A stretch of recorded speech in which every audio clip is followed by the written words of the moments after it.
ಎಲ್ರಿಗೂ ನಮಸ್ಕಾರ. ಕಟ್ಟೀಸ್ ಕಿಚನ್ ಕನ್ನಡಕ್ಕೆ ಸ್ವಾಗತ. ನೋಡಿ, ಹಿಟ್ಟು ಎಷ್ಟು ಚೆಂದಾಗಿ ಹುತ್ತು ಹುತ್ತು ಆಗಿ ಬರುತ್ತೆ. ತುಂಬ ಚೆನ್ನಾಗಿ ಬರೋ ಒಂದು ಉಂಡೆ ಇದು. ತುಂಬ ಹೆಲ್ದಿ ಕೂಡ.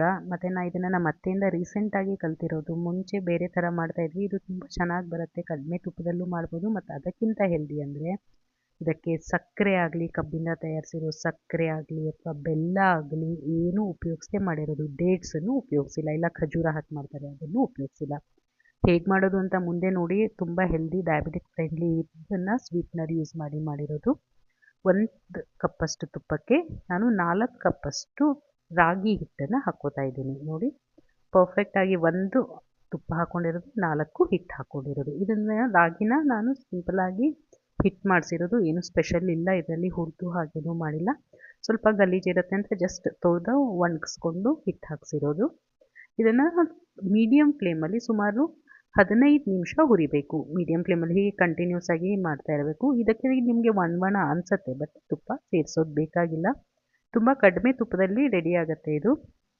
ನಿಮಗೆ ಹೀಗೆ ಒಣ ಅನಿಸ್ತಾ ಇದೆ, ಅದಕ್ಕೆ ತುಪ್ಪ ಆ್ಯಡ್ ಮಾಡೋಣ ಅನಿಸಿದ್ರು ಮಾಡಬೇಡಿ. ಮುಂದೆ ಒಂದು ಸ್ಟೆಪ್ ಬರುತ್ತೆ, ಅಲ್ಲಿ ಸ್ವಲ್ಪ 2-3 ಚಮಚ ತುಪ್ಪ ಆ್ಯಡ್ ಮಾಡಿದರೆ ತುಂಬ ಚೆನ್ನಾಗಿ ಬರುತ್ತೆ ಉಂಡೆ.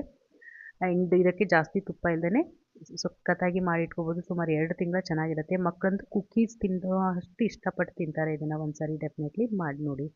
ನೋಡಿ, ಈ ಥರ ಹುರಿದಿಂದ ಹೀಗೆ ಮಾಡಿದರೆ ಲೈನ್ ಫಾರ್ಮ್ ಆಗಬೇಕು. ಅಂದರೆ ಇದು ಆಲ್ಮೋಸ್ಟ್ ರೆಡಿ ಆಗಿದೆ ಅಂತ ಅರ್ಥ. ಇನ್ನು ಸ್ವಲ್ಪ 1-2 ನಿಮಿಷ ಹುರಿದ್ರೆ ಇನ್ನೂ ಸ್ವಲ್ಪ ಮುದ್ದೆಯಾಗಿ ಬರುತ್ತೆ. ಈ ಥರ ನೈಸಾಗಿ ಲೈನ್ ಫಾರ್ಮ್ ಆಗುತ್ತೆ. ಈಗ ಇದಕ್ಕೆ 1/4 ಕಪ್ಪಷ್ಟು ನಾನು ಮತ್ತೆ ತುಪ್ಪ ಸೇರಿಸ್ಕೊತಾ ಇದ್ದೀನಿ. 3-4 ಟೇಬಲ್ ಸ್ಪೂನ್ ಅಷ್ಟಿದೆ ಅಷ್ಟೇ ಇದು. 1/4 ಕಪ್ಪಷ್ಟು ತುಪ್ಪ ಸೇರಿಸ್ಕೊಂಡು ಇವಾಗ ಮೀಡಿಯಮ್ ಫ್ಲೇಮಲ್ಲಿ ಒಟ್ಟು ಬಿಡದೆ ಹುಡಬೇಕು. ಕೈ ಬಿಡದೆ ಬೇಡಿ, ಕಂಟಿನ್ಯೂಸ್ ಆಗಿ ಸ್ಟಿರ್ ಮಾಡ್ತಾನೆ ಇರಿ. ಹುರಿತಾ ಹೋದರೆ ನಿಮಗೆ ಕೈಯಲ್ಲಿ ಹಗೂರವಾಗಿರೋ ಫೀಲಿಂಗ್ ಬರುತ್ತೆ. ಹಿಟ್ಟು ತುಂಬ ಹಗೂರವಾಗಿ ಬರುತ್ತೆ. ಹುತ್ತು ಹುತ್ತು ಅಂತ ಹೇಳ್ತಾರಲ್ಲ, ಬೇಸನ್ದು ಹೇಗೆ ಬರುತ್ತಲ್ಲ ಹಾಗೇ ಬರುತ್ತೆ ಇದು. ಬೇಸನ್ ಲಡ್ಡುಗಿಂತ ತುಂಬಾ ಹೆಲ್ದಿ ಮತ್ತು ತುಂಬಾ ರುಚಿಯಾಗಿರೋದು.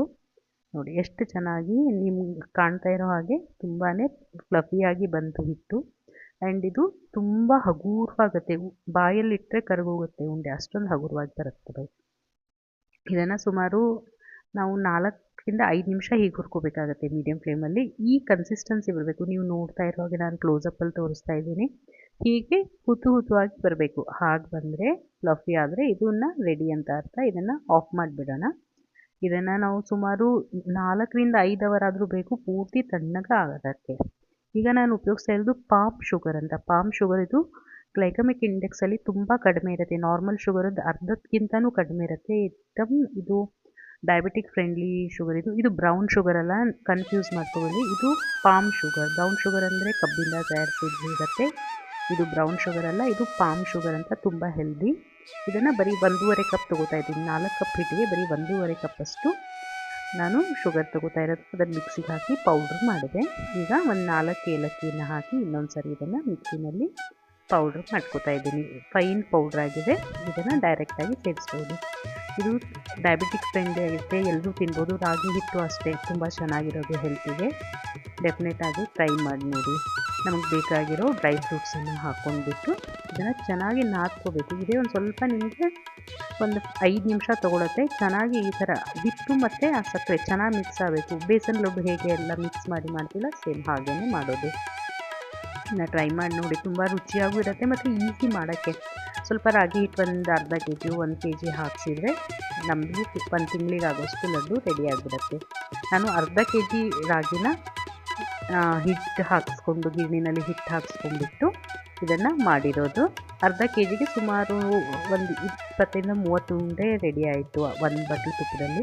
ನೋಡಿ, ಇವಾಗ ನೀವು ನೋಡ್ತಿರೋ ವಿಡಿಯೋದಲ್ಲಿ ನಾನು ಹಾಗೆ ಮಾಡಿಡ್ತಾ ಇದ್ದೀನಿ. ಇದು ಘಮಕ್ಕೆ ಬಂದು ಹಾಗೆ ಒಂದೊಂದೇ ತೊಗೊಂಡು ತಿಂತಾ ಇದ್ದಾರೆ. ಸಖತ್ ಖುಷಿ ಅನಿಸುತ್ತೆ. ಮನೆಯಲ್ಲಿ ನಾವು ಹೀಗೆ ಮಾಡಿಡ್ತಾ ಹೋದರೆ ಅವರು ಬಂದು ಖುಷಿಯಾಗಿ ತಿಂತಾಯಿದ್ರೆ ಅದೇ ನಮಗೆ ಖುಷಿ ಅಲ್ವಾ, ಹೆಲ್ದಿಯಾಗಿರೋದನ್ನು ತಿಂತಾಯಿದ್ರೆ. ಡೆಫಿನೆಟ್ಲಿ ನೀವು ಟ್ರೈ ಮಾಡಿ ನೋಡಿ. ಮತ್ತು ನನಗೆ ಚಾನಲಲ್ಲಿ ಹೇಳಿ, ನಿಮಗೆ ಏನಾದರೂ ಡೌಟ್ ಇದ್ದರೆ ಕೇಳಿ ಕಮೆಂಟ್ ಬಾಕ್ಸಲ್ಲಿ. ಯಾವುದಾದ್ರೂ ಅರ್ಥ ಆಗದೆ ಇರೋ ಸ್ಟೆಪ್ ಇದ್ದರೆ ಡೆಫಿನೆಟ್ಲಿ ಟ್ರೈ ಮಾಡಿ ನೋಡಿ ಹೇಗಿತ್ತು ಅಂತಲೂ ಹೇಳಿ. Thank you very much for watching. Subscribe Katti's kitchen Kannada.